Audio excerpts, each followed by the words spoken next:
All right, welcome back to another episode of Cloth Talk Podcast. I'm your host, Jay Brody. If this is your first time checking out the podcast, make sure you go ahead and subscribe, like, hit the notification bell, drop a comment, leave a rating, all that good stuff. Share this podcast with your friends, family, and anyone who you think will enjoy this type of podcast. I would greatly appreciate it. Before we get started and before I introduce my guest for today, I want to shout out my sponsor, helloblackman.com. Shout out to Jamie Jenkins out there in Jackson, Mississippi, who reached out to me about a couple months ago. He just kind of told me about, Hello Black Man Journal. So what it is, it's a journal for Black boys to it's an avenue for them to express themselves in a healthy manner through journaling. So if you are a parent, you have Black boys, and it's also for Black women as well, young Black girls coming up. So if you are a parent and you are looking for ways or different avenues for your child, maybe a niece, a nephew, your son, or anyone that you know, for another avenue, a healthy way for them to express themselves, make sure you go hit up helloblackmanjournal.com and go ahead and cop a journal, some merch, all that good stuff over there. And a quick shout out to a podcast who shows me love a lot out there in Dallas, actually. The reality is, shout out to Roberts Media Group. They always shout me out on their podcast, and I appreciate the love. So if you enjoy unfiltered conversations, if you enjoy raw conversations, go ahead and check out and subscribe to The Reality Is podcast. All right, without further ado, long awaited podcast, in my opinion. I have reconnected with a person who was very pivotal, I guess, in my early stages in my college journey, career, if you whatever y'all want to call it. Today I am joined by my former mentor at Wilberforce University, the lovely, outstanding, beautiful, hardworking, putting it down, and everything she does, Ebony Burks has joined us. Lovely intro. Thank you. Thank you. Well, it's been but before we get into it, as far as like how we met and all that stuff, I kind of like said in the intro, but we'll kind of dive into it. It's been a while since me and you actually like spoke with each other. Like I want to say pretty much like once you graduated, that was it. And you went off and you did what you did. So we got a lot of catching up to do. We spoke on the phone prior to doing this podcast, and we kind of like, caught up a little bit. But what's been going on with you since you graduated? This is back in, because I got to the Woo in 2009. You graduated when? 2010. 2010. So our mentor-mentee relationship was very short. And I remember when we was on the phone, you was talking about, like, I feel like I was a bad mentor to you because I wasn't never there. I was always busy and stuff and like that. I remember, and I guess we'll just kind of get into it now, like how far as we know each other. So when I got to Wilberforce, I was a freshman in 2009. And you was that your second junior year, your second semester junior or first semester senior? I'm trying to figure out like what would that have been. So that school year would have been the 09. 09. Mm-hmm. 2020, that would have been 2009, 2010 school year. Mm-hmm. So that would have been my senior year. I graduated that year. Right. Okay. Because I graduated in 2010. Right. So that would have been the spring semester. So yeah, it should have been my senior year. Your senior year. Okay. So I come in as a freshman. You're a senior, you're busy as hell, you're gearing up to graduate. And I signed up for the mentee mentor program. And you were assigned as my mentee. And I remember when we met, I believe we met in the library the first time. And you kind of just like set me down. You was like, listen, like, I want you to focus on your academics. Don't hang around this crowd. Don't do that. Stay out of that. Don't mess with too many girls. Don't stay focused on your academics. You just you were just drilling the academics into me, like stay focused on the work. Like you like have you a little fun here and there, but stay focused on the work. You kind of like gave me the game with that, and we met there, and then you just kind of went off, and we would meet periodically here and there, you know, in between, but it was like very short, quick things. Like he's like, you staying, you how's classes going? You good? You need help? Who you hanging around with? Don't hang around. It was like you was always just on that, making sure I was focused academically and not associating with the wrong type of crowds. I would just remember those two things. You always was like, how's classes going? And then who you hanging around? And I just remember you being so damn busy. Like you said, like you was mentioning, you know, you were a senior at that time. I remember you was like busy because you was like, I'm trying to graduate. I gotta get out of here. You was like, I'm sorry, I can't meet with you more, but I got these classes. I'm trying to get done. I'm trying to finish. And so you finish, and I guess now fill in the gaps for us. So after you finish, what happens after you leave Wilberforce? What goes on? Yes. So like you mentioned, you were my mentee. Yes. And How sometimes I many, feel like, oh, before you get, how many mentors did you have at the time? Did you have more than one? Did you have like a group of us? no, I actually only had you that school year, but I had two mentees the prior school year. Okay. But I had joined and I participated in that program. And one of the questions that asks you as a mentor is, would you like to have what gender, female or male? And I actually chose or both. I ended up choosing both. Like it didn't matter to me Okay. which way it went. So that's how I ended up with you. Because most of the Yeah. times it would be like gender based, girl, girl, boy, boy. Right. But yeah, that was my senior year. It was a busy year for me. I I was on remember. campus. I had a part-time job. So that was some of the busyness there. But like you said, we did connect a little. And that was like my main focus is that, you know, college is definitely an experience. So you will have fun, you will party and stuff like that. But always remember the end goal. The end goal is to graduate. So yes, that is something that I always Yeah. um I remember like you always said that. yeah, that was one of my that was something that I always like made sure that anybody that I mentored knew those two things because that's the main purpose of college. Like your main purpose of being here, like you said, is how you doing in class, is going to class, showing up to get out, you know, to get out in those 4 or 5 years or so. So yeah, like you said, after that, me graduating, Wilberforce, I graduated with my BS in psychology. I returned back home. I am originally from Toledo, Ohio, Ah, and I actually taught for I didn't like I wasn't a formal teacher, but you know, with a degree, you can do the long-term subs license. So I had the okay. long-term sub license, and actually, one of our um, one of our classmates, that's how I got the job. I seen him one day because Ah, he was from Toledo as well, and I was okay. asking him what he was doing. So he was able to connect me with that opportunity, and I was able to work with a long-term subs license. Nice. So first year I was just subbing and I was helping out in the classroom. It was a charter school. We lost our math teacher, so the teacher that was that I was co-teaching with, she switched to the math room, and Yeah. I gained my own classroom. Oh So they wow. like, yeah, so it was like wow, and it was high school, so Oh I was. man.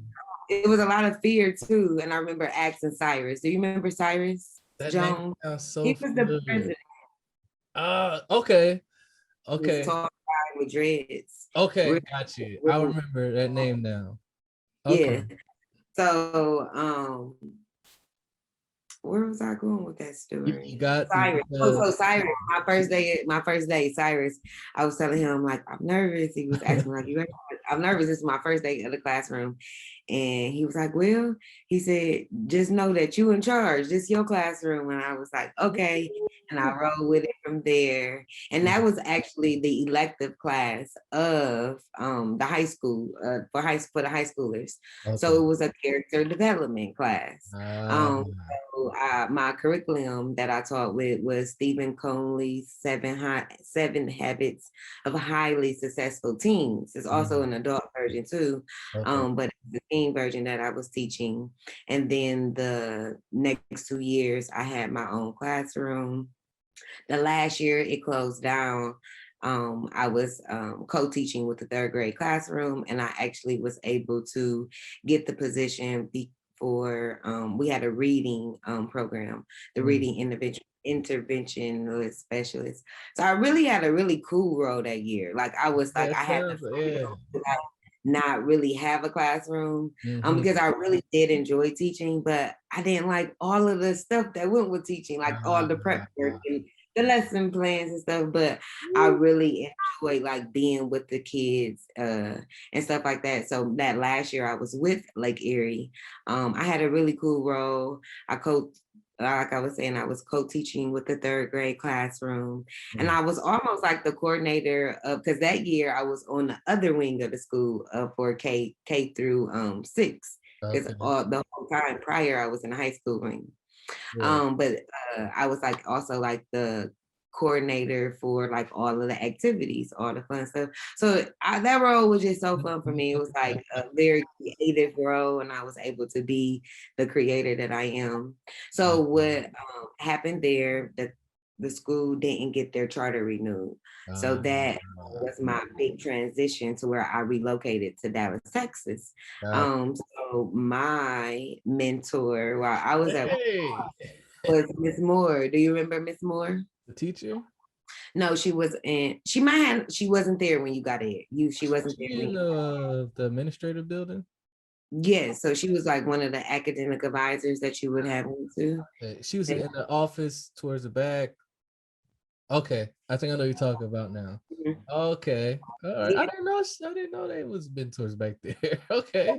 Oh, see, look, I gave her the title of being my mentor because we Oh, okay. established this relationship.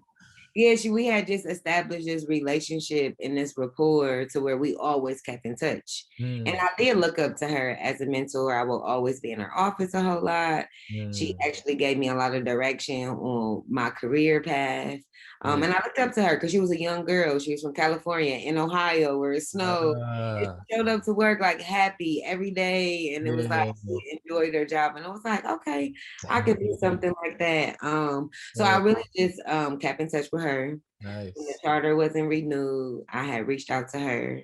Because I originally graduating from Wilberforce, I wanted to relocate to Dallas immediately. But what happened. Okay.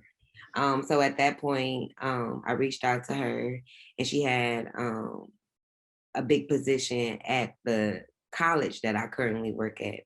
And I called her like in January and I sent her my resume. And then she called me back a few weeks later, like the end of January, and she told me, well, I have a position, but I haven't posted it yet. It will be ready at the end of March. This is the salary. Are you willing to move? So of course I said yes. Yeah. And and that's how the story ended up to where now I am located in Dallas, Texas. So I've been here for the past 6 years. I work at a community college, like I said, following her path. Look at that. I work at a community college and I am an enrollment service representative right now. So I help onboard the student and explain to them how to get acclimated with the campus and how to choose their program. So basically like another mentor role too, right? Because I'm there with them throughout their whole journey. So from the start to completion. So that's what I've been doing. I've been in that role actually for the last year. So it's been kind of weird, being pandemic. So everything's been virtually. And actually during the pandemic, I really made the decision because I work in the college in higher ed. So I knew that a lot of the requirements for admissions was waived, which one of them is the GRE for grad school, right? Yep. And I definitely needed it for the program that I was interested in. So all of those requirements was waived. So I'm like, this is just the time I have to go, 'cause I had really been resisting it for a while, like just fighting back, fighting back against it. I did start a program right after finishing my undergrad program for higher ed. So I've always stayed in this area of like, educate academia and education and along those lines. But yeah, so now I applied in the summer. Well, no, I applied last fall. Okay. And I was accepted in December. Hey, nice. So I'll be starting my master's program in clinical mental health. Nice. I actually registered for my classes today. Did you really? Classes today. It gotta be an exciting and nervous feeling at the same time. Yes, it's like loaded. Yeah. Some loaded emotions and feelings there. Yeah. But I'm here for it. I'm trying to feel them. That's and right. That's right. That's right. It's crazy, like how you just like talking about like the cycle of like mentorships and having mentors in your life to kind of guide you through, your career or life or things like that. Because like after you left, you inspired me to become a mentor. So I signed up for the mentee mentor program and I became a mentor to other students as they came along. So it's kind of like once you're in it, you kind of want to do the same thing for someone else because because you appreciate what someone done for you. It's like, man, like, and you just kind of realize like, damn, if I had a mentor, like imagine what I know now, I want to give that to someone else coming in. Like, because what I went through, I can help someone, stay focused, be on the right path, so forth and so on. But obviously they gotta want it. So so that's the thing. So, but yeah, that's just an interesting tree, the mentorship thing. It's just how it just reciprocates itself. It's like kind of like a pattern. Yeah. So you mentioned like, okay, so you're originally from Toledo. Yes. Okay, so I never knew that. Okay, so you're from Ohio originally. Okay. All right, so what got you into choosing psychology as your major? Like I know for me, like coming up in Philly, because I'm originally from Philly, I'm from the East Coast. So when because I majored in psychology as well. So we got the same major, same degree or whatever. And I'm just kind of I'm always curious to know what kind of like leads people into like choosing their degree of field. So what got you interested in like wanting to like help people or like choose psychology or choose like this mental health aspect as a part of like a career path for you? Like what got you into that? Was that something that you always wanted to do coming up? What type of like kid were you? Like where did that come from? Well, I'm glad this is a podcast because this is like a long-winded answer. That's right. Go for it. We have no time limit. Okay. I can just dive right on deep, That's right? right. That's right. What type of child was it? Choosing my major. I feel like choosing your major is a lot. To me, I look at it, I mean, at 18, you probably don't look at it like that, but I feel like it's all in finding that destiny, almost like your purpose or whatever. I've always been like really in tune with myself in that way. And was always like almost like searching for that, right? But in choosing my major as psychology, originally my major wasn't psychology. They say as a freshman you change your major multiple times. So originally coming into Wilberforce, my major was accounting. And I had connected with that because in high school, our high school had split up into like 4 small schools to be kind of like a college prep to high school. So kind of like getting you focused on thinking about like a career path. And my career path was BTI, so business and technology. I was really interested in that. And we had like a DECA. Are you familiar with DECA? So DECA is a program that's in like some of the high schools, but it's kind of like a marketing type of program, where it teaches you about like marketing and business and things like that. When we had a school store, so like I was a staff member in the school store. I was a part of DECA. And then like in talking to my mom, we was like, and I like math. And again, like when people would ask you like, well, what are you good at? What are your talents and stuff? I wasn't one of those kids that was like artistic. And then I wasn't like athletic, or I didn't know how to sing. So I'm like, I always feel like, ew, I hate this question. Like, I didn't have one of those like common things that you would like say or think, right? One of the popular things. Yeah, right. But one of the things that I will always write down is that like my gift and my talent was like talking to people and helping people, right? I always would write that. And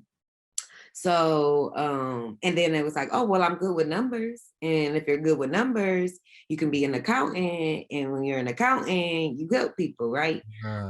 It's so funny that like, when you grow up like in religious or even spiritual, whatever you are, your whole purpose when it comes down to it is serving people. But in what capacity do you want to serve people, right? Because in whatever area, in whatever career you have, you will serve someone. If you're a lawyer, if you're a teacher, if you are an artist, if you're a musician, you're serving people in some type of way, right? I'm like, like I just came like just like a couple of days ago, I was thinking that I was having a conversation with somebody and I was like, that's it. Like we serve people in so many different capacities. Again, it's not what you would think when you think the word serve, right? But what is that definition for you, right? So again, like what's my talent? I always knew that. Then I connected it back to like academics and me being good with math and trying to figure out my major that way.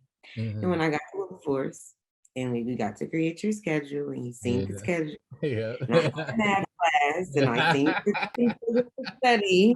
Like math every semester for all 4 years. Like worth 3 credit or 4 credit hours sometimes. So that means I have to go to class for 3 or 4 days a week. And it's normally in the morning. And that means you have homework every day, right? And I want to party a little bit. I don't have to spend time every day and all this homework. So well, that being said, I was like, And actually in a conversation with Miss Moore, my advisor, and again, like my mentor, I looked at her as, I was telling her these things and she just looked at me. She was like, Ebony, I don't see you as a person sitting behind a computer punching numbers all day, right? And her major was psychology in undergrad. And then, your general courses is intro to psychology. And I took that course and I found it just to be so rewarding. I found myself like really like being in like counseling almost, or being able to process some of my childhood or my upbringing that seemed a little off to me or seemed like abnormal and this, and things like that. So it was very therapeutic for me in a way. So I was able to connect with it in that way, and it was very relatable to me. And it allowed me to unpack some things, right? And to look at things and understand the human behavior. Like, oh, okay, this is the reason why the behavior was this way, right? Like understanding that. And it was just a beautiful thing to me. So in talking to Miss Moore and, talking through all of those things and then looking at her like, well, I like what she do, and this seems nice and easy, and rewarding all at the same time. So that's when I decided. And then I looked at the degree plan, and it was no more math. I said, right here, I want a pistol right here. No, like seriously, you felt an escape route. Yes, I was like, I gotta figure this one out. I don't want math for 5, 79, 10. Yeah, that's where it all really came from. And again, just that processing again of my upbringing. I would lately over the past year, I'm like, you know what? I'm not gonna bash my upbringing or talk about it as harshly as I always do. mm, It definitely had its dysfunction, and it definitely was toxic in mm, some ways. But I do know that the woman and the men in my family, especially the women, they did everything that they could to love us, right? Like I feel like even in the midst of all of it, there still was a lot of love there. mm. But also a whole bunch of dysfunction, right? I can And a lot imagine. Yeah. of unlearning to kind of do, right? Because it was like a lot of the times what was right was wrong and what was Mm, wrong was right. So mm, just being able to unprocess that and going away to college for me was all it was an escape for me, right? yeah. And it's something that I am so grateful that I did. When I just look back on everything, like I wouldn't be right here, right now in Dallas, Texas, talking to you Yeah. if I never made the decision, that one decision to go off to college, right? Like how it's Real. just has been a butterfly effect for Mm, everything in my life and the woman that I am right now today, right? mm, So I've always seen it as a rewarding experience, and I tell everybody, and I wish that the youth that do want to go to school and um, that desire to go to school that they have the chance to do that, right? And mm, if they're Black, definitely try it at a HBCU, right? Because the experience is phenomenal and it's something uncomparable too, right? right. So I always just like I'm always an advocate for that, Mm, and I always like sing those praises or sing those those encouragements and encouraging words and yeah. motivation to the youth or whatever is go to school, because then it was an escape for me to be able to leave that environment Mm-hmm.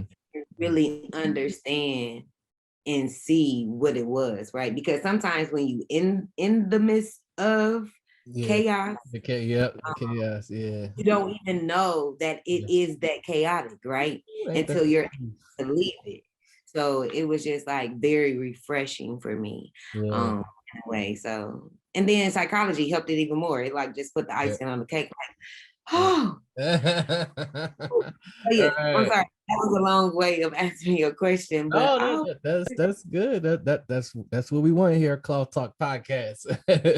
We dive in depth. We have in depth conversations. We don't fake the funk. We keep it open, real, and honest. So I'm glad that you shared that. That's because what I find as I getting older in life, like it's just everyone has a story, but like if you just would look at someone, you wouldn't imagine the things that person would go through just by looking at them.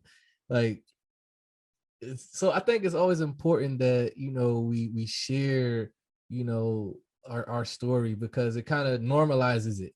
It tears down those, like, oh, okay, well, that person shared their story, so now I'm able to feel comfortable with my shit. So so I'm glad you shared that. Like your story is kind of similar to mine, like, but the difference was I wasn't on college, like high school. I was actually anti-college, like, believe it or not. I was looking at my boy. So get this. So I'm gonna tell you a quick story. So I went to an all-boy high school. I graduated from an all-boy high school. It was the first all-boy high school in Philadelphia. So this all-boys high school was part of an experiment. so so they took all the boys and girls from one school, which I was at. They took all the boys from that school, took them out, put them in another school, took the girls from that school, took them out, and put them in that school. So that school that I was at became an all-girl high school. And the school that they made the all-boy high school, that's the school I left. I left the other school and went there. So the city of Philadelphia, they wanted to see if we separate the sexes, would grades improve? Would they be more focused on schoolwork? Because I guess at that particular time, or I guess in general, boys and girls together, obviously in high school, there's going to be distraction. So they wanted to test it let's take all the boys out, let's take all the girls out, put them in separate schools, and see if test grades will improve, and so forth and so on. So I ended up at this all boy high school, and I remember during like senior year. So during my whole journey through the high school, I'm on a football team. I'm on, all the sports stuff and all that type of stuff. And I remember like senior year, I remember that the high school counselor, like everybody's applying for college and everything. And I'm like, yo, I'm laughing at people. I'm laughing at them going in the counselor's office. I'm like, y'all stupid. Like, why y'all applying for college? Like, I'm literally like, y'all gonna waste y'all time. Y'all gonna just be in debt. Y'all ain't gonna have. I'm literally talking to my boys like on some like anti-college shit. so so so every time I'm coming in there joking and laughing and pointing a finger at them like, how y'all stupid, the counselor is like every day like, Rome, what you gonna do? What's your plan? You sitting here laughing at everybody. What you gonna do? And day by day, the deadline is coming. The deadline is coming. He's like, Rome, you got one more day left. So if you don't do nothing tomorrow, I can't help you. Like, so I'll never forget. I went home that day, and I kind of just looked at my surroundings. Like, I just kind of looked at where I'm at. Like this, like real North Philly. Like it's like the slums in North Philly. I don't know if you've ever been to Philly, but if you listen to Meek Mill, he paints a very accurate picture of Philly. So I'm in this environment, and I'm just kind of looking at my surroundings. I'm looking at my mom's situation. I'm looking at my sister. I have an older sister, and I'm looking at all of this. I'm like, if I want to do something with my life, I gotta get out of here. Mm-hmm. I gotta leave Philly. I won't make it here. I knew that. I won't make it here. I have to get out of Philly. So next day, this is the last day, deadline, to fill out college submissions. So, and I'm gonna bring up a name that you probably will remember once I say his name. So I'm in the counselor's office, and he's like, so what you gonna do? He just kept it straight up with me. Like, what you gonna do? You gonna fill out one of these applications or what? He said, there's a few left. You got time. And I'm like, all right. So I'm gonna pause the story right there. So go back a month or two. You remember Abu Edwards? Yes, Abu. Yes, he is. Abu Edwards from Philly. So I didn't notice at the time, obviously, but Abu went to the same high school I went to and graduated from there. So he came back, and at this time, of course, he's a student at Wilberforce at this time. He came back and spoke at Wilberforce, and this is months, like a month or two prior to this deadline. And okay. I remember this conversation, so I'm gonna tie it all together. So Abu comes in one day, and they say, we got this presenter, this assembly, this guy's going to talk about college and the benefits of college. He's a graduate from here, just like you guys are going to be in a few months. And I'm like, here we go. They make you go, you got to go listen. So I go in, I remember seeing who walked up to this tall, kind of tall, light-skinned guy. And I'm not really paying attention to what he's saying. I'm like, I just want to get out of here. I'm sitting in the back, I'm goofing off with my boys and shit, just being ignorant, stupid.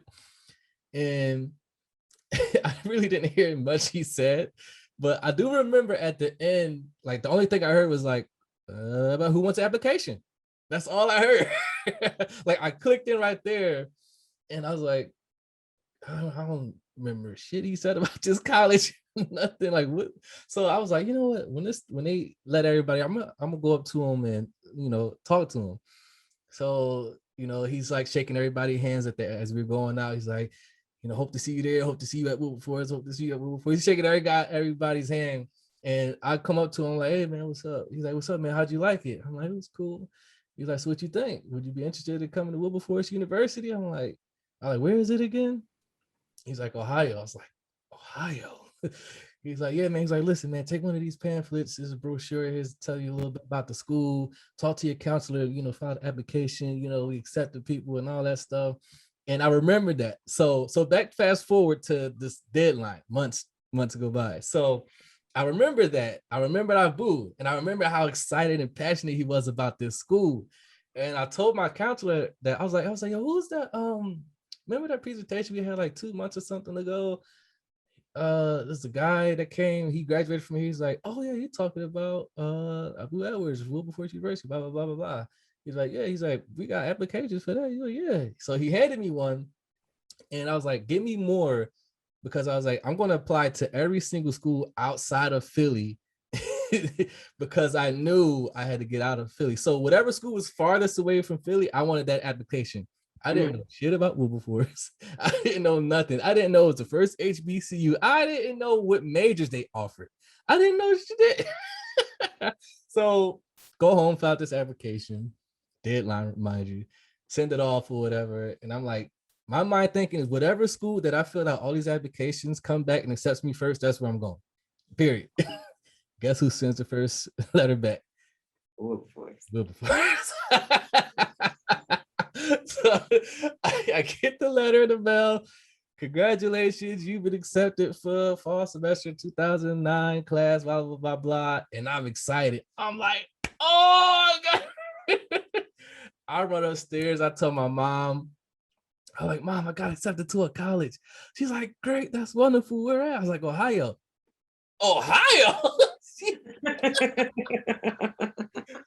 Like I've never been out of Philly at all. Like, so she's like, what? I'm the only son, I'm the youngest. And you know how Black moms are when it comes to their boys. They're protective. So it took a convincing. It took a little convincing to like, Mom, I want to do this, is what I want to do. She's like, you sure? I'm like, yeah, Mom, I want to go. She's like, all right. She said, but listen, I'm going to keep tabs on you. I'm going to call you every day. So she lets me go, and that's how I end up at Wilberforce. And I chose my major. I was like, oh shit, I got to choose a major. So I was like, I don't know nothing about this school, what they offer. Nothing. Like you said, you got to declare your major or whatever. So I go on the website, or wilberforce.com or .edu or whatever. I'm just scrolling through the major. I'm like, communications, no. Engineering, what the fuck is that? Just like, I'm just scrolling through mathematics. What the fuck is it? So I'm just, and I see psychology, and I'm like, psychology. And I pause and I stop and I was like, what is psychology? I go look up the definition of psychology, the study of human behavior.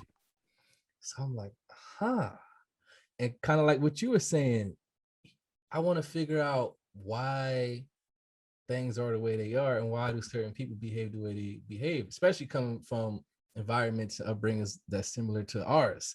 So I was like, urban community, that's right. You know, we see, like you was talking about earlier, we see a lot of trauma, a lot of things that we consider normal in our neighborhood that ain't fucking normal. Like, this shit ain't normal.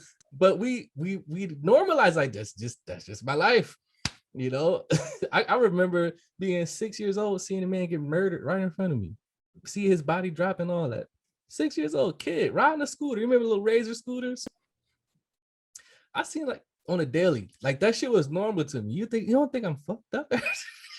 People look at me like, how do you just talk about traumatizing, traumatic? Yeah, but you know, you normalize it. You see so much of it at such a young age. So I'm like, okay, I'm gonna major in psychology. Desensitized to it. Exactly, become desensitized to it, you know, and just seeing that, you know, then like you said, like once you get out of your environment, I remember the first time going to Wilberforce or being outside of Wilberforce, and I land on the campus and I'm seeing all these different people. Like that's when it hit, like, oh, culture and shock. all these different Black people that look just like us, but don't look like the niggas from home. Like their pants aren't saggy. They wear sandals. Oh my God.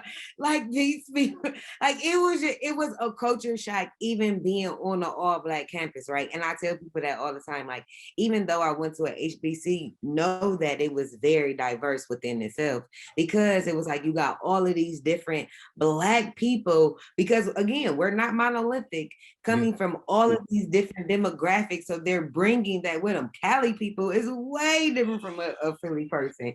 You know what I mean? A Florida person is way different from a freaking Chicago person or Ohio.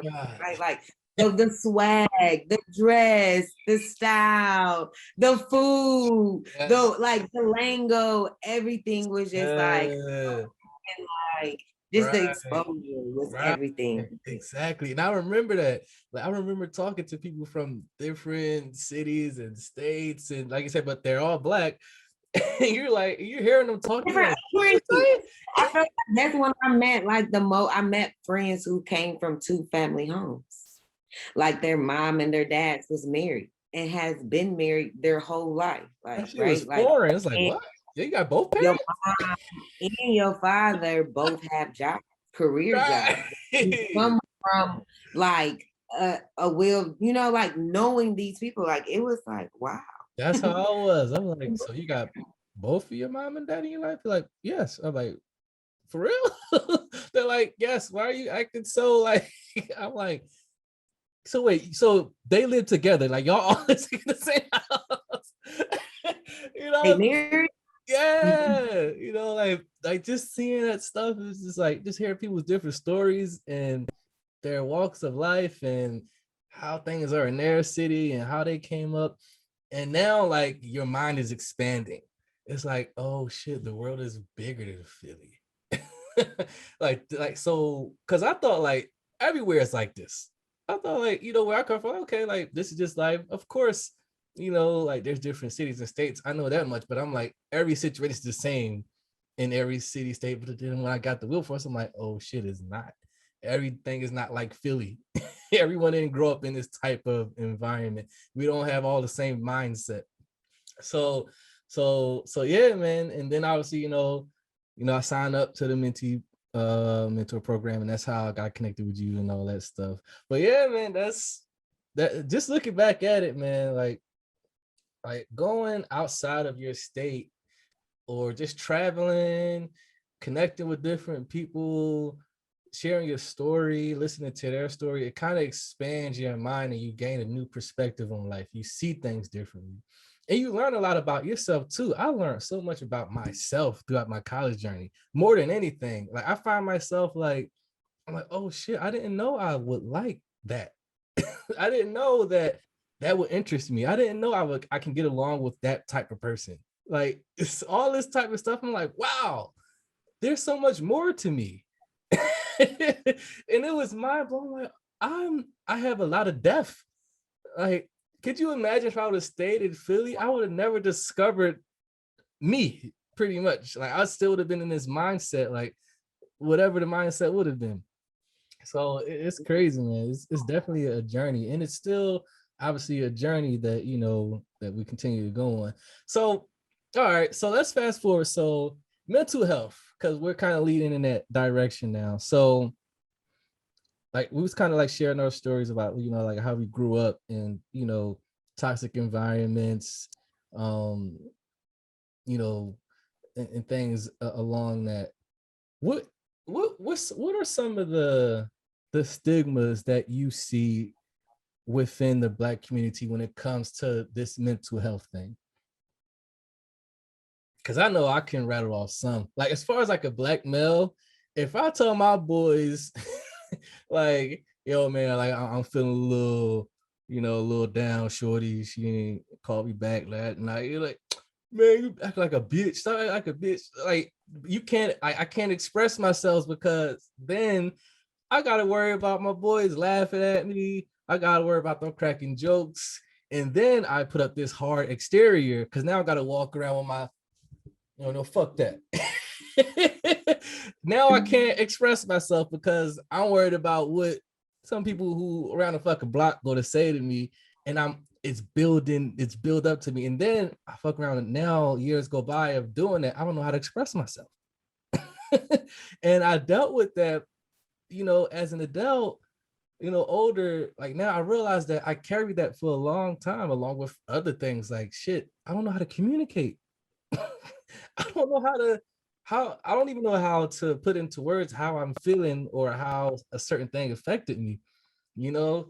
So, I think that's like one of the stigmas, like as far as like, man, you gotta have your chest poked out, you can't show a sign of, weakness or you be considered soft and all this stuff. You gotta be a man. Men don't cry, boys don't cry, all that type of shit. Is like, god damn. I just want to kind of like get your take on like some of the stigmas that we see within the Black community. All of that you said, I definitely. Did you feel that way, like coming up, like you couldn't like? Because I'm always curious, like for like women, is it the same? Like, did you feel like you had to like kind of be closed off or have certain walls up or be like the strong Black woman? Like, did you feel that similar way as a woman? So when I think about like mental health, and especially in the space of, or especially in the Black community, I definitely feel like one of the biggest stigmas is that it's not for us, right? And that it has to be something wrong with you if you go to therapy. Right. I know that a lot of us are raised to where you may have heard what goes on in this house stays in this house, right? Or that Don't you go telling our business. don't go tell nobody, right? Or some Black people are very religious, right? So it's always pray about it, right? So even though prayer does work, but sometimes I need some professional help, or maybe even us to be subscribed something as well, right? So I feel like it's definitely a lot. And because a lot of the times the medical field and the professions are against us, or just they will downplay our mental health, right? Or they will misdiagnose us, right? So a lot of times it's fear in going, right? So I feel like it's a lot of fear, a lot of shame, a lot of guilt there. And I also know that as a community, like you said, it's a lot of violence in our communities, right? It's a lot of drugs in our community. It's a lot of single family homes. It's a lot of, it's a lot of things to where it is draining on your mental, right? Like, and on your psyche, right? And then of course all of the racial wars that go on, because I call them a war, it's definitely that, right? Or even when it's not even that, like even in the work environments that we have to be in sometimes, like all of that is draining on our mental health. In some of our families, we don't allow space for us to feel our emotions, right? Like you said, big boys don't cry. I'm gonna be strong about this, right? So not even like you said, not having the vocabulary, especially our youth, to be able to express how they feel, right? Like, so how were you raised? Were you raised to express your feelings and your emotions? Or, and even with that, which emotions and feelings were you able to express as a child, right? Because you may not have been able to express sadness, but you're able to express anger. You better hit them back. Hit them back. Or not sadness, right? Because a lot of times society and the world deems you for feeling quote unquote the negative feelings, because I feel like there is no negative, there is no bad emotion or feeling, right? Because we are human. They are human emotions, experiences. So and emotions are innate. We all have them, right? That's how we're able to navigate through life, right? Because if you're scared, or if you're in a situation where you need to use your judgment not to be harmed, that's when that feeling of fear or being scared may arise. And then you're gonna make the decision: do I run, or do I fight at this time? And you're gonna make the decision: do I run, or do I fight at this time? So I feel like emotions, mental health is a huge thing in our community that goes unaddressed a lot of the times. Even like with all of the drugs that you see in our communities, right? All of that is a part of mental health. The homelessness is mental health. Everything is mental health. Even us being descendants of slavery is mental health, because all of that is still in us, right? Like we're still dealing with it. And if we never talk about it, the problem is still there, right? Like, so again, if you never address the problem, if you never identified that there is a problem, then how do you fix it, right? And then especially with the pandemic, and then with it's just it's the man, it's mental so health much. is on the rise. It definitely Yeah. and for all people, for all humans, it's on the rise. Just think about all of and I feel like mental health, not only us in the Black community, but a lot of us do not practice mental health or self-care in that way, right? Like holistically. We go to the dentist to check on our teeth, we go to the eye doctor for our glasses, we go to the doctor to check us up. You got the heart doctor, you got a freaking lung specialist, you go get your feet checked out. But when do we ever go get this checked out? It's a doctor for that too, but we don't look at it that way, right? We don't go get that checked up, right? Like, and that's our ticker. It makes everything else work. And I also feel like, I'm getting into therapy, but I feel like mental health, a form of it is therapy, right? And not that you have to go to therapy or that you have to go to counseling when there is a crisis. You don't have to be in crisis to go to therapy, because I feel like we all need that outlet. A garbage can can only hold so much before it spills over, right? You have to be able to, like how you said, process and unpack some of that baggage that you've been carrying over the years, right? And to be able to unpack and unlearn and reprocess some of the things that has occurred in our upbringing as well as our adulthood, right?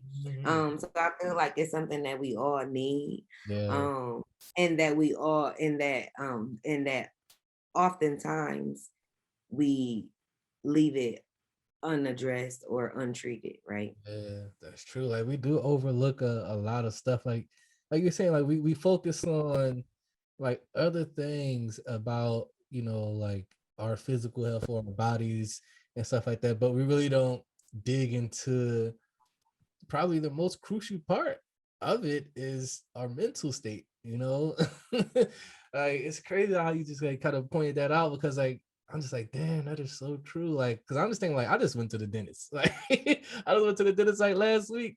And it's been like, damn, like, here I am. Like, yeah, like, of course, my teeth and whatever are important. But also, what about my mental state? How am I doing? Am I thinking? Am I, am I looking at life clearly? Am I, going through shit? Like, I just recently went through a divorce, last year. And like I realized like coming out of that, I had a whole different perspective on life and also myself. And then I kind of looked at like, I looked at myself and I kind of like self-analyzed. I'm like, what what type of person am I now going through that? How will this affect me in future relationships? How would this affect how I look at women? How will this affect how I look at myself even? And I'm just like, wow, like as you get older, you start to like look at what's really important. And you realize like you're starting to focus like, oh shit, it's up here, it's all up here. It's not none of this. Like I could go to the gym and lift weights all fucking day. But what does that do? I'm just gonna be strong walking around, but I'm fucked up here. Like, yeah, it's a balance. And I just hope that, you know, that we, especially within the Black community, we kind of look at mental health as a strength. And I came to realize like there's strength in vulnerability. Like there's strength in being vulnerable. A lot of us are afraid to open up. A lot of us are afraid to feel those feelings. And I remember one day I just said in that shit. I was like, fuck it. I'm just just let it all out. Just let yourself feel it. Go through it. Don't be afraid of it. Like because at the end of the day, you holding all that shit in. Guess who you hurting? You. And then the people around you, those interpersonal relationships, you being, festering that's not only going to affect you, but the people in your circle, the people who you are, spending time with, who you're communicating with, whatever's festering in you, that's just going to come out in some way, shape, or form. At work, you got a boyfriend, girlfriend, in your marriage, or whatever the case may be. So I just hope that, we in the Black community, we kind of start to kind of like turn a lens and realize that, you know what, go through it, feel it. You're not a fucking robot. We are not robots. Like, we just brush it off and we just get up and keep going. It's like, no, man, deal with that. Deal with it, man. Like, talk to somebody. Like, and then, like the excuse that I hear a lot is, oh, therapy is expensive. I can't afford it. I can't afford it. True, yes, it's expensive to see a therapist. Yes, but I don't like that. That's always just the go-to. It's like a scapegoat. It's like, I can't afford $100, $200 to sit down and talk to a shrink. That's what we kind of like take these jabs at, like, oh, we make up these excuses, like it's too expensive. I don't know them. They don't know me. Why would I talk to a stranger? That's the best. They don't know you. That, to me, that's a plus. But we always come up with these excuses of why we can't, why I can't do this. It's too expensive. I don't know them. Oh, it's a white person thing. That's white people do that shit. I just hope that we get from that. Okay, so now 2021, there is a movement going on within the Black community with this mental health initiative thing. I'm starting to see more of it. I'm starting to see more conversations in different spaces about it. You're starting to see, corporate companies implementing healthy mental health practices and stuff like that. So I think there is a movement going on, so to speak. Would you agree with that? Oh yeah, I definitely would agree with that. You are starting to hear the conversation a whole lot more. You Mm, hear it a lot in like pop culture and pop news. Um, mm, a lot of the celebrities going through their bouts of depression or yeah, their crisis or whatever, and they're sharing those experiences. Like you had stated earlier, stories are very powerful yeah, because in our tests, we are given these tests to have a testimony, right? mm, And once you go through that, and like how you said, and once you're vulnerable enough to process it and get to the core of it, to stand in your truth, then you're able to share that story for somebody else because right. that testimony is meant to help another soul and give them the roadmap and That's give them right. right. Like that story belongs, it doesn't belong to me anymore, right? Like Right. it's meant to help the next person, right? That's right. To know that, oh, somebody else was going through the same thing and I can get through it as well. Mm-hmm. So I am a firm believer in that. And like you said, being vulnerable enough, and knowing that when you do tell, nobody can use that story to exploit you, right? Because That's I right. told you, right? Like Yeah, you can't exactly. use it against me now. I told you, and I feel like that's where a lot of the fear resides in Yeah. because people are afraid that people will use it against them, and especially at a low point, right? But Yeah. it's like, no, like again, you told them this, so that power, you have the power, right? Like you, they can't take that power away from you. So Yeah. I'm definitely a firm believer in that. And yeah, mental health is definitely something that is very popular right now in our space. And I feel like with our generation, right? Yeah. Our generation of millennials, the Yeah. whole term of being woke or Yeah. whatever, right? A lot of Black people are, discovering themselves and Yeah. going back because, as we said earlier, because we are exposed and overexposed to so many sensitive things to where we become desensitized to it. So therefore we're numb, right? And Mm, I know that I have dealt with or I have struggled with being in tune with my emotions. mm, And when you're not in tune with yourself, it just means that you are that further, or you're that disconnected to who you are truly, your internal self. So Yeah. I feel like I have been rediscovering who I am, Mm-hmm. with being more in tune with my emotions. But we are numb. A lot of us are numb again because of the environments that we are raised in, right? Yep. So we're numb, right? And I always thought, or I always try to like numb or shut down the unpleasant feelings, right? I don't Mm-hmm. want to feel sad. I don't want to feel anger. I don't want to feel none of that. So I Yeah. try to shut them down. Yeah. But in my learning, I have learned that you can't isolate feelings. Like once you did told your brain, I don't want to feel anything. Okay, well, we won't feel nothing. It's done, shut Yep. down, right? Yep. And even in my growing up, I've always was like, well, I feel like I'm so emotional. It's like I never am like I get good new mean like good gifts. I'm never really sad when sad events happen. Like, why is that? Like I knew it was something wrong with that because I knew that humans feel that kind of stuff, right? Like I wouldn't feel them or whatever. And I had just been so numb and just on autopilot, and on Yeah. autopilot, but Yeah. like you said, in order to get through something truly, you have to feel your way through it, right? Gotta And do it. I also know that feelings are only temporary. They don't last forever, right? Yes. Yep. And I know that life is full of feelings and emotions because that's how you gonna push forward through life. And a lot of times I just look at emotions and feelings as waves, right? Like Yeah. ocean waves. Um, Mm-hmm. and those ocean waves never stop. Mm, Right? that's a good And analogy. I like that. Yeah. And even the highest wave, the Man. most treacherous wave, the most violent wave, it's Yeah. only gonna last about 90 seconds and then it subsides and Wow. then crashing, right? Yeah. So you gotta just keep on going because we cannot change the way the wave breaks. The only thing we can change is how we ride it, right? So how are you dealing with those feelings? Because again, there's no such thing really as a good or a bad feeling, but Mm, it's how you react to it. Are you responding? Are you taking your time? Are mm, you thinking first, or are you reacting? Are you the water in the bottle, or are you mm, the soda in the bottle, right? Because if you mm. get all shook up, will you remain calm when you twist the top? Or if you get all shook up and you twist the top, will you explode everywhere, right? So it's like that's the only thing that we can control, right?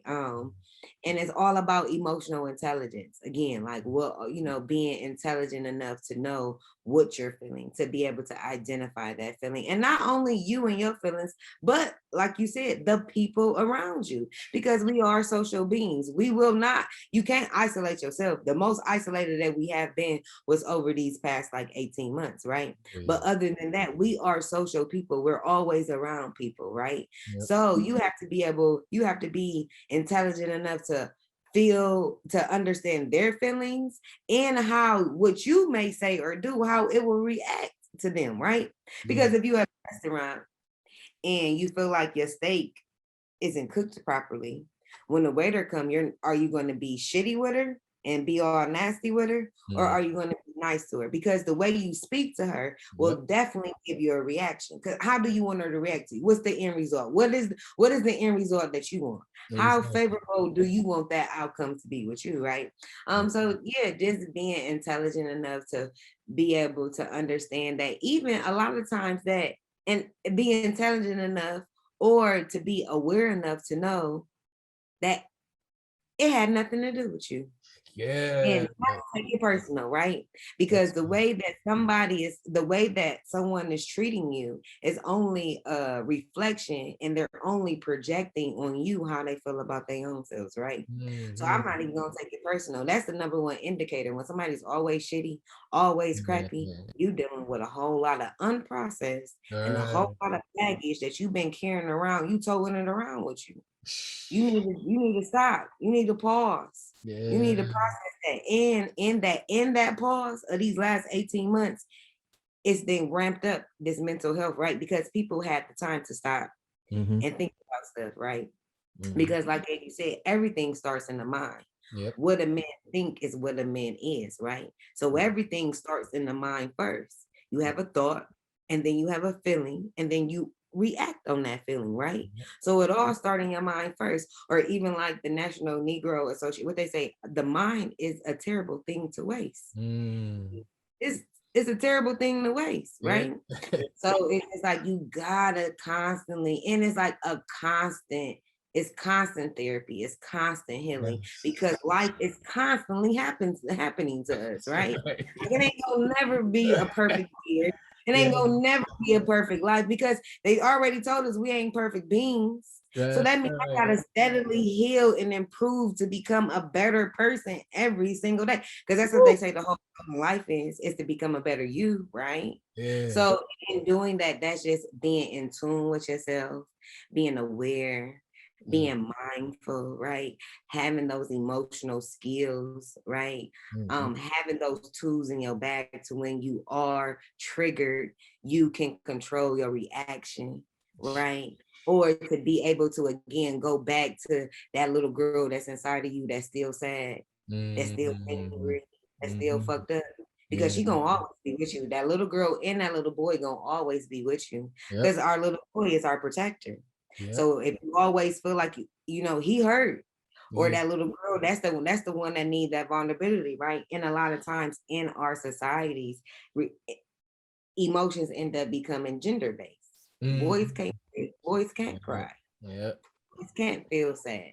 Boys don't talk about their feelings, right? Like how you said, we have a very hard exterior, but you're very soft and tender on the inside. Because what they say, every man got a soft spot, right? That's right. It's true. Very vulnerable on the inside, right? And as opposed to, she's very soft on the outside. But then guess what? A woman can be real cold on the inside, right?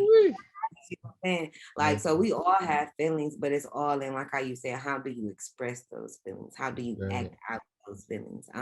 So mental health is huge. And like I was saying, I can go around and about, but to complete my thought, us as millennials, I feel like us in our generation, we are starting to change the face of what therapy is and who goes to therapy, because we are getting in tune with that, and we know that we are going through a mental crisis right now as a Black people, to even think about everything that we are experiencing, and even as like the first generations to be totally outside of those super hard structures of what racism has been.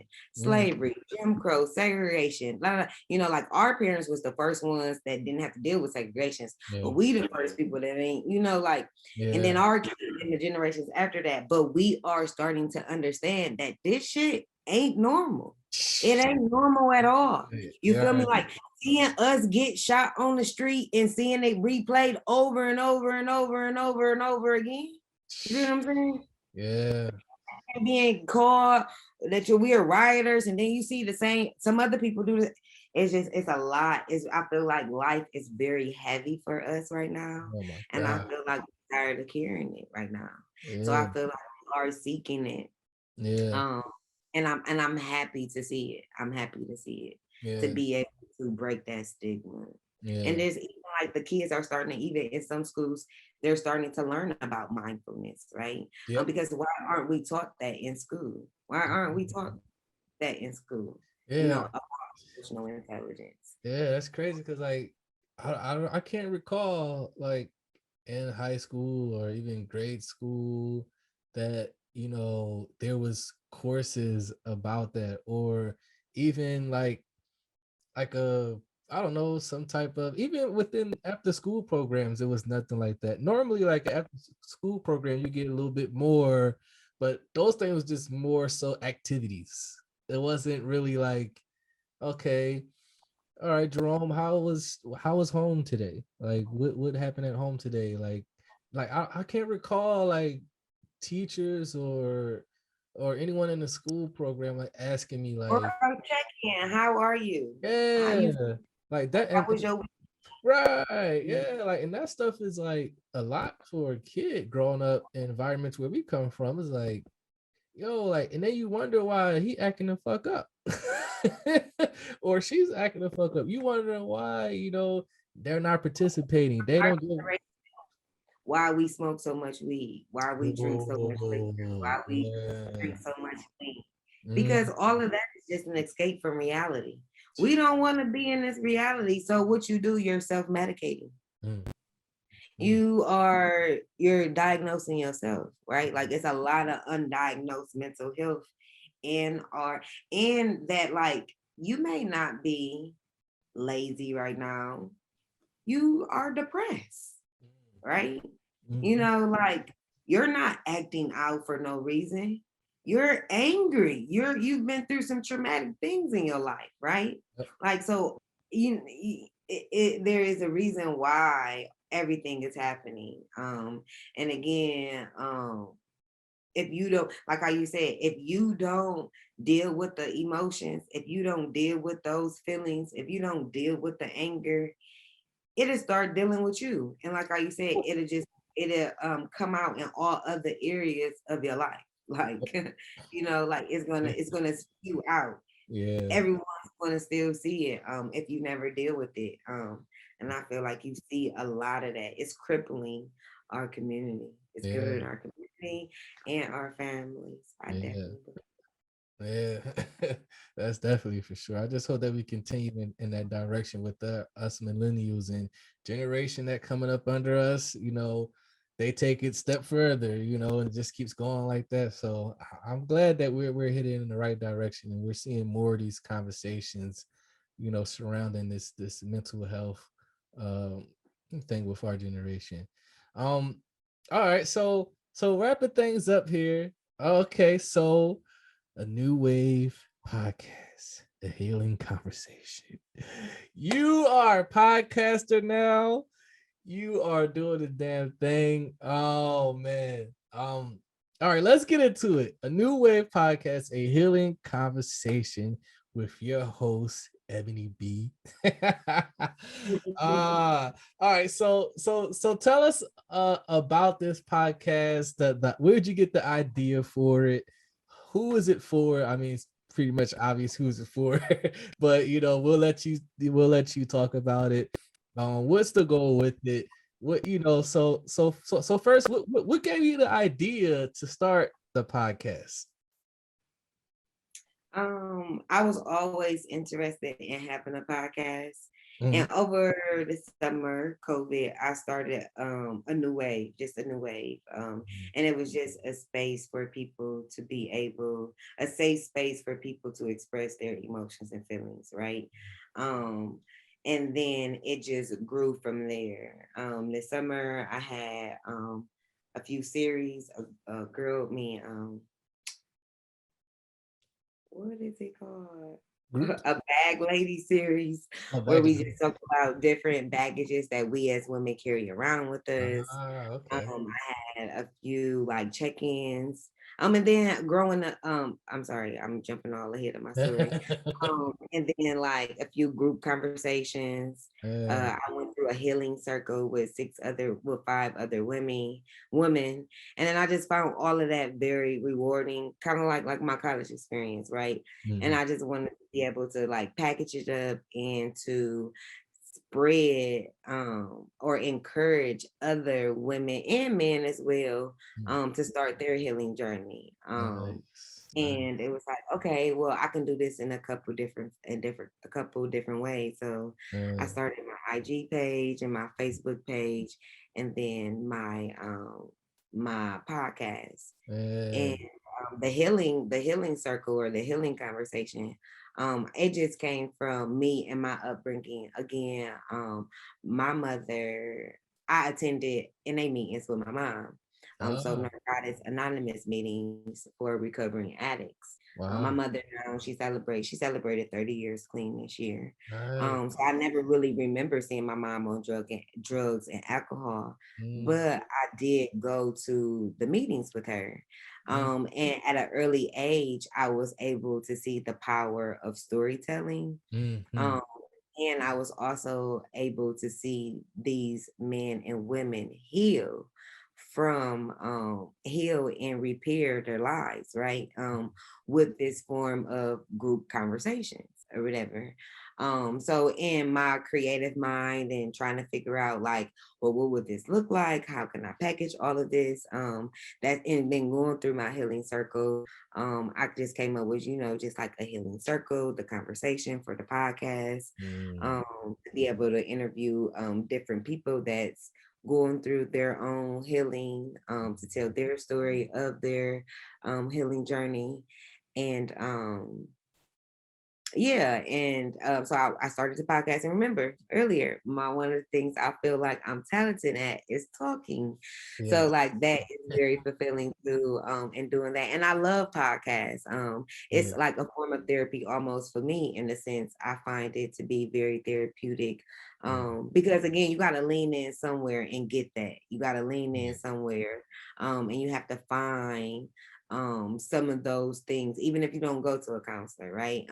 Like you said, just finding that one person that you can confide in Yep. and open up to, or and to be able to give you some helpful feedback, some tools, some advice. Mm. And I found that a lot in podcasts. Um, so I wanted to do the same. I felt like it was something that I could do. And that's where that all started. But yeah, with my healing circle, I definitely wanted to create a healing circle, or yeah, a healing circle for us as women, us as Black women, to Mhm. be able to heal collectively, because it's easier to heal with other people than alone by yourself. Yeah. To be able to lean in for that support. Um, so that's where that all came from. Um, Nice. and Nice. then like a new wave, the wave, and me explaining like the oceans and the Yeah, that's a dope that's concept. I like that analogy. Okay. So that's where you got the name from. Okay. Because I remember, like, like in the beginning when I was kind of talking about, how we haven't spoken like a long time. Like once you graduate, that was kind of like it. But recently, like you friend requested me. I was like, oh yes, of course. And then like one day I was just like, on Facebook, and I don't get on social media a lot. The only time when I get on social media is like when I'm posting shit about my podcast or something like that, and then I'm out. Like I don't spend too much time on it. But I remember, I posted up some stuff about like a podcast I recently did. Like I was posting up some clips or something, and I was going down, I seen in your feed, Ebony Burks, podcast. I'm like, my mentor got a podcast. I was like, wait, what? So I had to investigate. So I click on your page, and I'm like, sure enough, this is what? and I click on it. I click on the Spotify link, and I listen. I'm like, oh, I'll be damned. And I was so excited because I love seeing people, start podcasts and have podcasts, especially people who I know. I was so happy and excited. I was like, yes, you got a podcast. And then what your podcast is about, mental health aspect. I was like, oh yes. I'm like, we need more of these. So I was like so happy, and I instantly like commented on your post. So like my mentor got a podcast. Like we gotta get you on Clubhouse. Like we gotta talk. We gotta catch up and all that stuff. So that's how I came across your stuff. I was like, man, this is dope. That's dope, man. So I'm glad that you decided to do that, and kind of like take those series and those groups that you had, with those other Black women, and kind of extend it and continue that conversation and branch that off. So that's dope. So so for those who are probably listening right now, who is this podcast for? Who should listen to a new wave podcast, a healing conversation? Who should listen to this? uh everyone. It's really for everyone, That's especially right. those on the journey of just like self-discovery, and Yeah. just looking for a new perspective of what healing is, right? Or Yep. even like what therapy could look like, or what therapy could be for them. So anyone that's just seeking and like deep conversations, Mhm. and you know that's just looking for positive stuff too, right? And for all of those that are big into like that mindfulness space, Yeah. it's for you. And it's for every and anyone, every and Right. everybody, That's right. everybody. That's Just get up right. on- Everyone's But welcome to listen. yes, everyone is welcome to listen. Just another point, what you Yeah. had said, I wanted Mhm. to say, and you made me think about it again. Okay. Right, like when I graduated, it was just like, boop, we separate ways Yeah. or whatever. It just went on But our it own is funny, lives. yeah, how things can then come back and intersect, right? Or Yeah. come full circles, or even my first class that I taught at the school, the book that I taught out of Stephen Comey.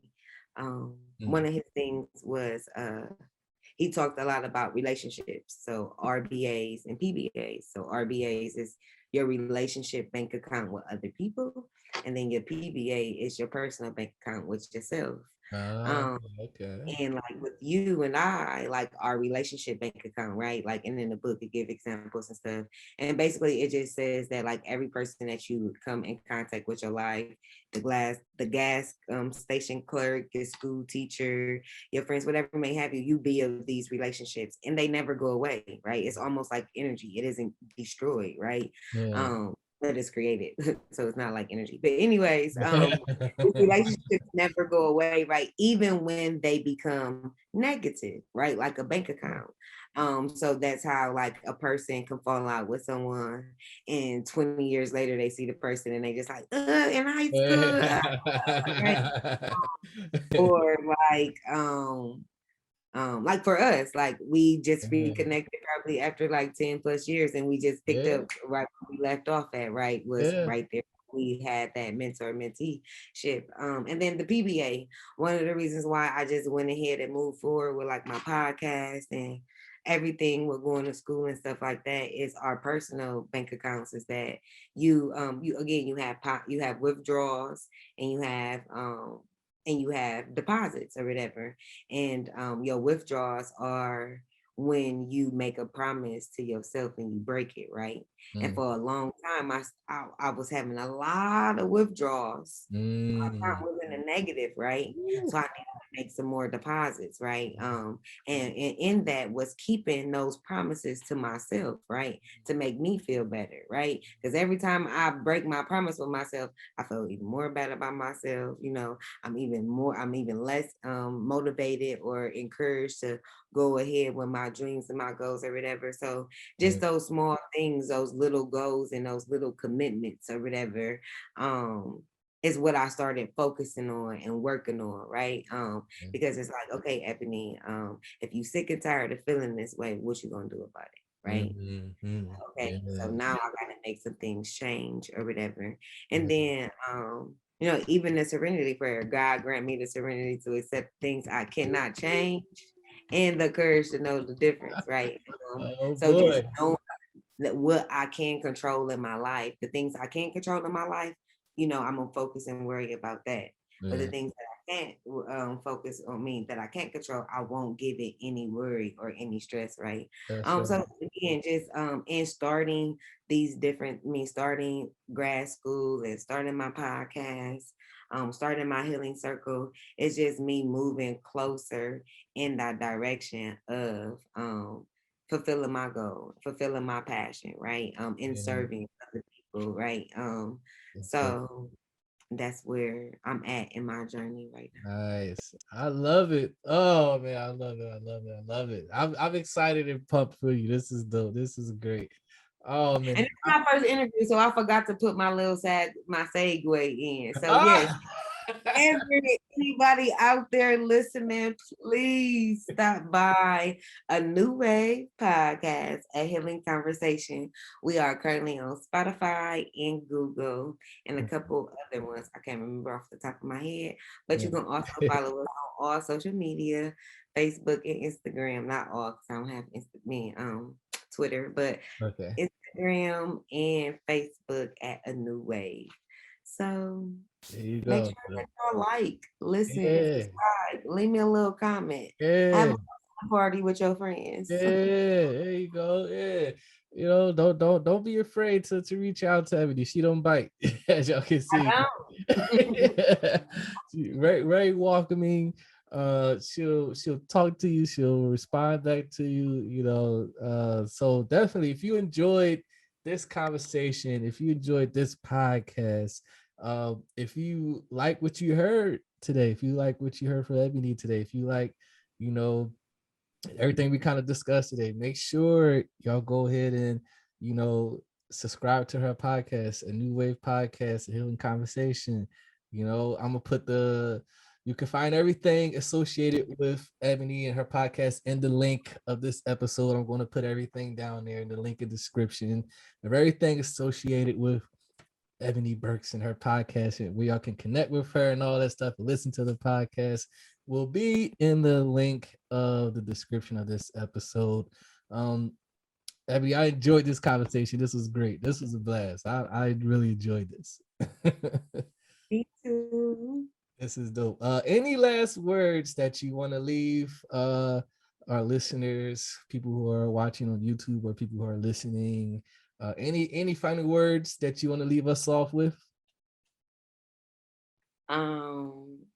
Yes. Just a quote by Rumi. Okay, go for it. Uh, As she's pulling that, listeners, make sure you go ahead and check out our sponsor for today's episode, helloblackmanjournal.com. If you have sons, daughters, nieces, nephews, any youth that you are connected with, go to helloblackmanjournal.com. Grab you some merch, grab your journal. Everything is over there, is positive for the youth over there. All right, we ready, Ebony? We got our quote. yeah. There we go. So this quote is by Rumi, and it's the womb is the place where the light enters you. So wherever you have those wounds and those scars, that once you unpack that, once you deal with that, like all of your light, all of the greatness will then come to you. So, and also know that healing is a continuous journey, right? Like it's not a destination. That's It's right. definitely a journey. It's definitely something that you continually work on. And you don't arrive. It's not like, oh, I'm healed. Yeah. No, you're not. Like you've healed this part of yourself, and now something else that you have discovered. And yeah, you have to steadily, you have to continuously heal, because again, what we said earlier is that every day we are working on just becoming a better version of ourselves, right? The That's best version of who we can be. So know that.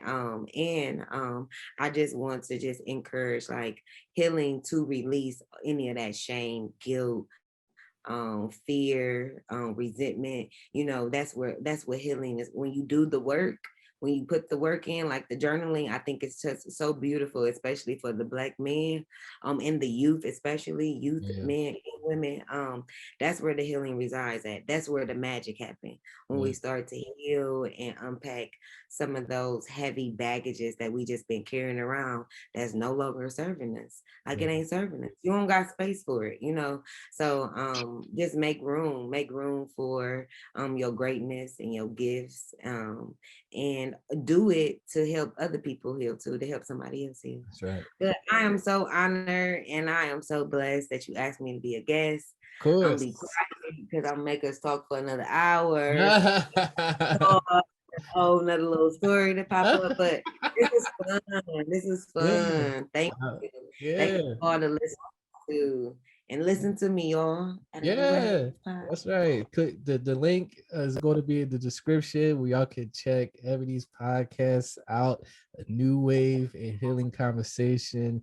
Check it out. You'll enjoy it. You'll love it. You're going to take a lot of good stuff away from it, because when I listened to it, I definitely took, you know, some good keys away from it as well. So show Ebony some love, y'all. Reach out to her, listen to the podcast, subscribe, rate, drop a comment, all that stuff. And of course, if this is your first time listening, if you are listening for the first time to Cloth Talk Podcast, go ahead and follow us.